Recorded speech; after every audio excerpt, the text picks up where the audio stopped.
Collection নিয়ে এসেছি উমা বুটিকের তরফ থেকে, যেটার কালার আছে 4টে কালার অ্যাভেলেবেল আছে। এগুলো তাঁতের, পিওর তাঁতের কুর্তি। চলো তোমাদেরকে একটা একটা করে দেখাই। প্রথমেই দেখাচ্ছি কালো রঙের এই সুন্দর কুর্তিটা।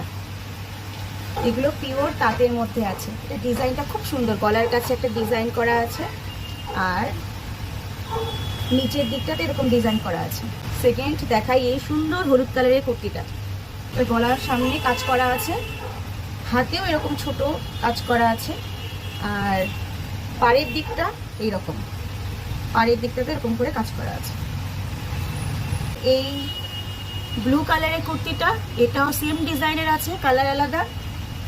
এটারও সেম প্রাইস আছে, সেম ডিজাইন আছে। এই কালারটাও খুব আছে, রেড কালার, যেটা সবার প্রিয় রেড কালার। এটাও সেম ডিজাইন আছে, সেম প্রাইস আছে, সেম ম্যাটেরিয়াল আছে তাঁতের।